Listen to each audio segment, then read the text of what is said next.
I'll walk you through how to create the free hosting account at InfinityFree and how to connect to your free subdomain.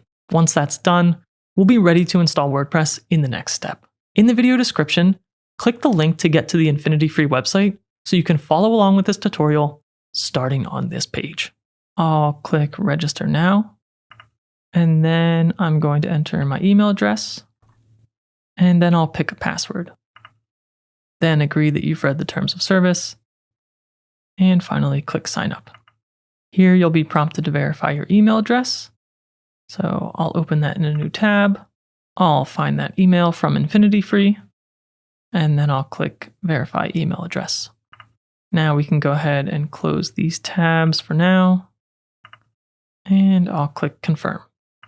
Here we can see that we have 0 out of 3 free hosting accounts.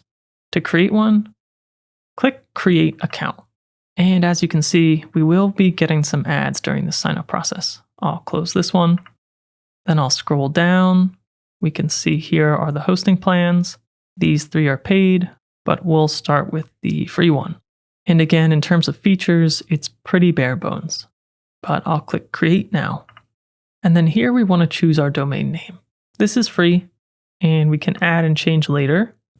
I like to use a different domain extension, free NF. And for our subdomain, we just need to choose something unique. For this tutorial, I'll use Medics, InfinityFree, WordPress 2.free.nf, and I'll click check availability. That looks available, and you can change this account label if you'd like. I'll leave this here. InfinityFree is going to generate an account username for us. They will also generate an account password, but I'm going to change this, and I'll enter my own, and then click here to open email consent and say I approve. Then click create account, and InfinityFree will start to set up our hosting. In my research, this does happen fairly quickly, and you can see here, this is your automatically generated account username. Now yours might take a little bit longer, but here we can see our domain. I'm going to copy this, right click copy, and in a new tab, I'll paste and search, and it tells us our domain is ready.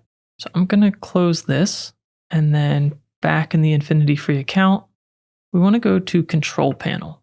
Then here, click I approve.